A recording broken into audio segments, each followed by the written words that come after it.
ГСП онлайн. Городские новости сейчас. Суббота, 12 часов. Турбаза Крахаль. Открывается ежегодный фестиваль авторской песни. Он уже 16-й по счету. По традиции, накануне гости дали концерт для горожан в городском дворце культуры, но сам фестиваль проводится на турбазе. Одно из центральных отличий от прошлых лет – отсутствие в списках организаторов и исполнителей Сергея Ширкунова. Идейного вдохновителя и организатора фестиваля не стало. Однако преемственность постарались сохранить и не упустить главного – духа события. Все старались, чтобы продолжить традиции, которые были начаты нашими друзьями, кстати, безвозвратно ушедшими. Это Сашей Никифоровым, Сережей Ширкуновым. И вот, мне кажется, Василий Хатанзейский, который является одним из организаторов этого фестиваля, он справился с этой задачей. Мы ему во многом помогали. Я думаю, традиции будут продолжаться и фестивалю быть в Ухте.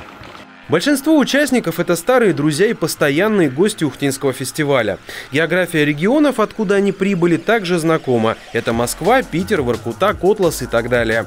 В рамках конкурсной программы каждому из претендентов на награды дадут возможность исполнить со сцены 2 песни.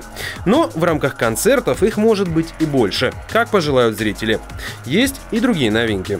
На самом деле я пытался его сделать максимально традиционным, чтобы были гости те же, чтобы были атмосфера, настроение, чтобы все было очень похоже на то, что проходило раньше.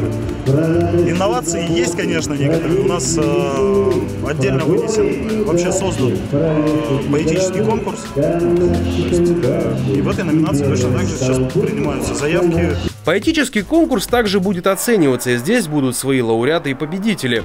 Кроме того, на вечер первого дня фестиваля назначен 2-часовой концерт в память о Сергее Ширкунове. ГСП онлайн. Городские новости сейчас.